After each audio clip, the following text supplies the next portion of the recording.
Imagine this. You're on a plane over the Atlantic, fast asleep, when suddenly the captain's voice shakes with fear. If there's any fighter pilot on board, please come to the cockpit immediately. Now, picture this. The one person who stands up is a quiet black woman no one expected. What happened next left every passenger speechless. She had no idea her quiet nap would turn into a life-or-death moment. It was a late-night flight from New York to London, one of those long-haul journeys where passengers settle into their own little worlds. Some scrolled endlessly on their phones. Others leaned back with movies playing on the tiny seat screens, and many had already dozed off, wrapped in blankets, trying to pass the hours in sleep. Among them was Danielle Johnson, a black woman in her early 30s. Dressed casually in a soft hoodie and jeans, she looked no different from the hundreds of others on board. She sat by the window, head tilted to one side, headphones covering her ears, lost in peaceful slumber. To the casual observer, Danielle was just another weary traveler escaping the noise of the world. No one knew the truth. Behind that calm exterior was someone with years of discipline, unmatched training, and a story that few could imagine. For the first few hours, the flight was smooth. The hum of the engines, the occasional ding of the seatbelt sign, and the muffled conversations created a cocoon of normality. But then, halfway across the Atlantic Ocean, everything changed. Without warning, the plane shuddered violently. Overhead bins rattled, a suitcase burst loose and thudded against the aisle, and startled gasps filled the cabin. A baby began to wail, while several passengers grabbed onto their armrests in panic. The lights flickered once, twice, then steadied, but the sense of dread lingered like a heavy shadow. Danielle stirred, opening her eyes slowly. She pulled down her headphones, frowning. Something was wrong. Years of instinct sharpened inside her chest, an instinct she thought she'd left behind when she stepped away from her old life. Then it happened. The captain's voice crackled through the intercom. Normally, passengers were greeted with calm reassurances, maybe a touch of humor. But this time, the voice was trembling, almost broken. "Ladies and gentlemen," he said, pausing as though even speaking was difficult, "if there's any fighter pilot on board, please come to the cockpit immediately." For a second, the cabin froze in stunned silence. The words didn't even make sense at first. A fighter pilot? On a passenger plane? What could possibly be so serious that the crew needed military-level skill to survive? Murmurs erupted. "Did he just say fighter pilot?" One man whispered nervously. "This has to be a joke, right?" Another muttered, shaking his head. A woman clutched her child tighter, whispering prayers under her breath. The flight attendants moved quickly up and down the aisles, but their pale faces betrayed their fear. Whatever was happening in that cockpit wasn't routine. Danielle's heart pounded. She knew the request wasn't random. It was desperate. Something had gone catastrophically wrong up front, and if no one responded, everyone on this plane might be doomed. She closed her eyes for a second, steadying her breath. She had a choice: remain just another passenger, or step into the role she had spent years preparing for. The captain's voice came again, this time sharper, almost pleading. "If anyone has fighter pilot experience, please, we need you now." Passengers turned in their seats, searching for someone, anyone, who might fit that description. A man in a business suit shook his head quickly, muttering, "Not me." Another nervously laughed. "What are the chances?" But Danielle already knew. She couldn't stay hidden any longer. She straightened, pulled off her headphones completely, and slowly rose to her feet. The cabin fell into silence, once more as dozens of eyes turned toward her. Nobody expected her. Danielle's eyes opened slowly. She pulled her headphones down, processing what she had just heard. For a moment, she thought she was dreaming, but the tension in the cabin told her otherwise. Her heart skipped, not from fear, but from recognition. She knew something most passengers didn't. If the captain was calling for a fighter pilot, the situation was far beyond turbulence. Around her, nervous murmurs spread like wildfire. "Did he say fighter pilot?" One man asked, his voice tight with disbelief. "What does that even mean? Why would they need that on a flight?" Another replied, panic rising. Passengers craned their necks, scanning the rows as if a savior might suddenly appear among them. The uncertainty in the air was almost suffocating. Meanwhile, the flight attendants hurried down the aisle, their forced smiles unable to mask the fear in their eyes. They tried to reassure passengers, but their pale expressions betrayed them. They knew something critical was unfolding in the cockpit, and their silence only made the fear worse. Danielle sat still for a moment, her mind racing. She had lived most of her life with a choice: stay in the shadows or step up when it mattered most. And right now, she was staring at that choice again. Few knew her story. Years ago, she had served in the U.S. Air Force, trained to master the skies in some of the most advanced jets in existence. She wasn't just another pilot. She was among the best. Her combat missions had tested her limits, earning her both medals and scars, proof that she had faced danger head-on and prevailed. But looking at her now, no one could have guessed it. To the passengers, she was just a quiet black woman in a hoodie, headphones hanging around her neck, maybe on her way to visit family or take a long-awaited vacation. That was the power of appearances. No one suspected the truth. Then the captain's voice returned, this time raw and urgent, his words cracking under the weight of desperation. If there's anyone with fighter pilot experience, please, we need you now. Danielle inhaled deeply, the weight of responsibility pressing down on her chest. She could almost feel the ghosts of her past whispering. This is what you were trained for. This is why you can't stay silent. The decision was made. She pushed her tray table up, unbuckled her seatbelt, and slowly rose to her feet. The cabin seemed to freeze. Conversations cut off mid-sentence, and dozens of eyes turned to watch her. The whispers started almost instantly. Wait, is she? Do you think she's actually a pilot? No way. Some faces carried doubt, others desperate hope, but all were locked on her as she stepped into the aisle. Danielle kept her expression calm, though her pulse raced beneath the surface. She had walked into battle zones before, but somehow this felt different because here, people weren't expecting a hero to emerge at all. Still, she moved forward with quiet confidence. The nearest flight attendant blinked at her in shock. Ma'am, are you saying you? Danielle met her gaze firmly. Yes, I'm a fighter pilot. Take me to the cockpit. The attendant hesitated for only a second before nodding rapidly, relief washing over her face. She gestured toward the front, and the aisle cleared as passengers instinctively shifted back, creating a path. And as Danielle walked toward the cockpit, the whispers followed her, an invisible wave of disbelief and anticipation. Nobody had expected her. A flight attendant rushed forward, nearly tripping over her own shoes in her hurry. Her hand shook as she reached Danielle, her voice trembling. Ma'am, do you have flying experience? Danielle met her gaze without hesitation, her voice calm but commanding. Yes, I was a fighter pilot. Take me to the captain. Relief washed across the attendant's face. She didn't waste another second. Nodding quickly, she gestured for Danielle to follow. As they made their way down the narrow aisle, the eyes of every passenger tracked her movements.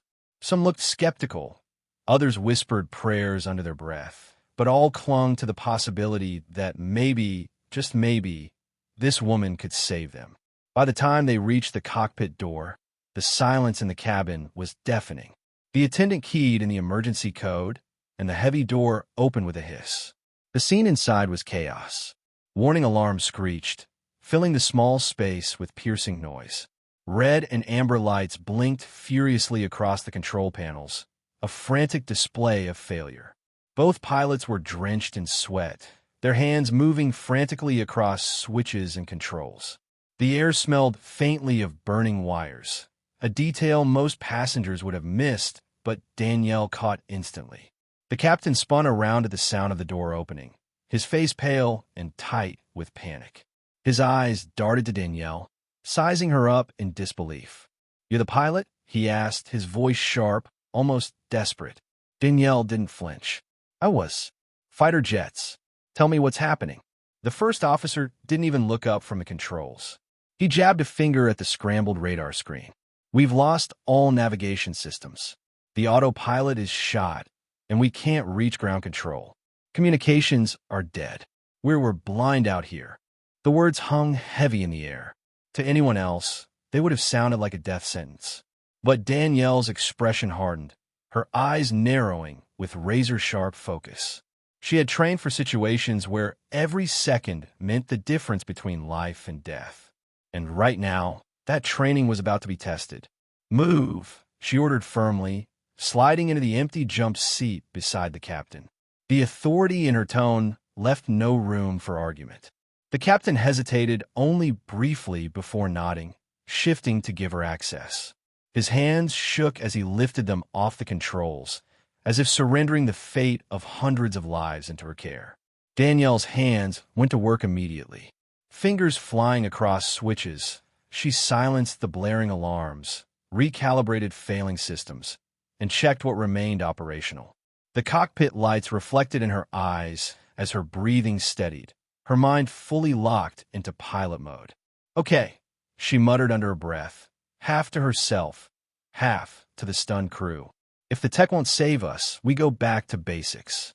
She scanned the instruments, noting the altitude, airspeed, and engine readouts.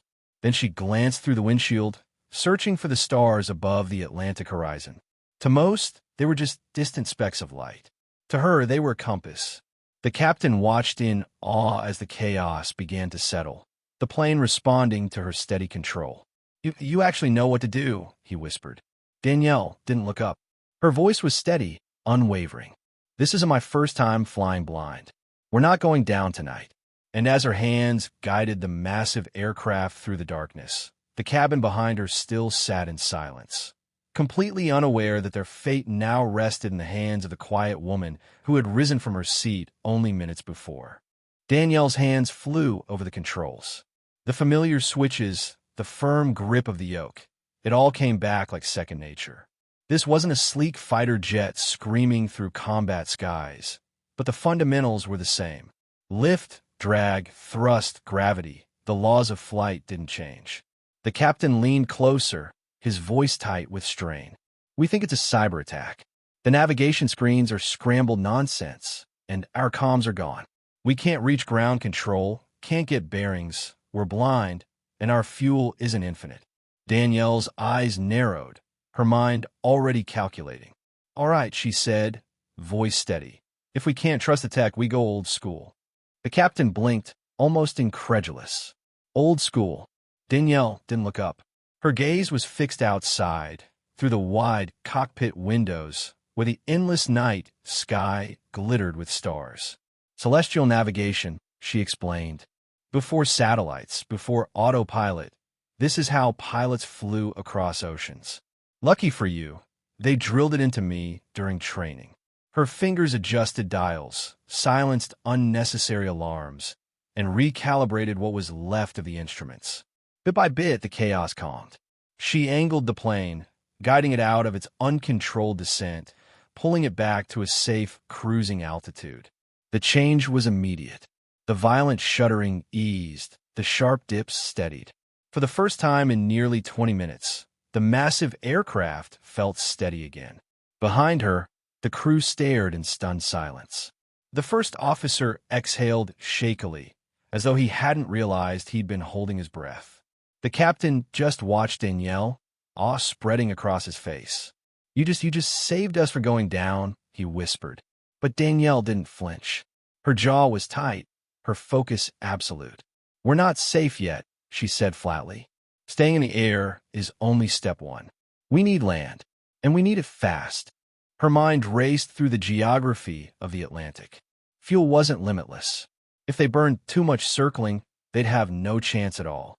She mentally traced the routes she had once flown in military missions, recalling every emergency landing strip drilled into memory. Then it clicked. Ireland, the nearest stretch of land capable of handling a plane this size. Her voice was firm as she spoke. "We set course for Ireland. Emergency landing." The captain hesitated, his eyes flicking back to the corrupted navigation display. "But how can you? Trust me." Danielle cut in, her tone sharp but steady. "I don't need the computer. I've got stars, headings, and instinct. That's all we need." And with that, She adjusted their bearing manually, lining up the aircraft using only her eyes and the patterns of the night sky. Every small correction brought them closer to safety. The cockpit was silent except for the hum of the engines. The crew watched as Danielle worked, her hands steady, her breathing even. She wasn't guessing. She was calculating, navigating, commanding. Finally, she leaned back slightly, her voice calm but unyielding.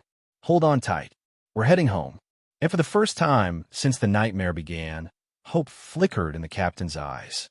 2 hours later, the cabin trembled as the landing gear dropped into place. Passengers gripped their armrests, breath held in suspense, every eye darting to the window. Then, boom, screech, roar. The wheels slammed against the runway, sparks flashing briefly as the massive plane fought against its own speed. The engines thundered, the brakes groaned, and the aircraft shuddered down the tarmac. For a terrifying moment, it felt as though the plane might veer off course, but then it steadied. The nose dipped, the engines slowed, and finally, silence. They had landed. The cabin erupted into chaos, but this time it wasn't fear. It was cheers, shouts of joy, tears of relief, clapping so loud it seemed to shake the walls. Strangers hugged one another, parents clutched their children, and passengers wept openly. Against impossible odds, they were alive. Outside, fire trucks and ambulances lined the runway, flashing lights casting a red and blue glow across the dark Irish night. Emergency crews sprinted toward the aircraft, prepared for the worst. But inside, there was no smoke, no flames, no injuries. The nightmare had ended the moment the wheels touched solid ground. And at the center of it all was Danielle. When the cockpit door finally opened, she stepped out, her face calm, her movements steady, as though she hadn't just guided hundreds of lives out of the jaws of disaster. The passengers froze, then rose as one. Applause thundered through the cabin. Some clapped, others cheered, others simply broke down in tears. They reached out to touch her arm, to shake her hand, to whisper, "Thank you," through trembling lips. Many couldn't believe it.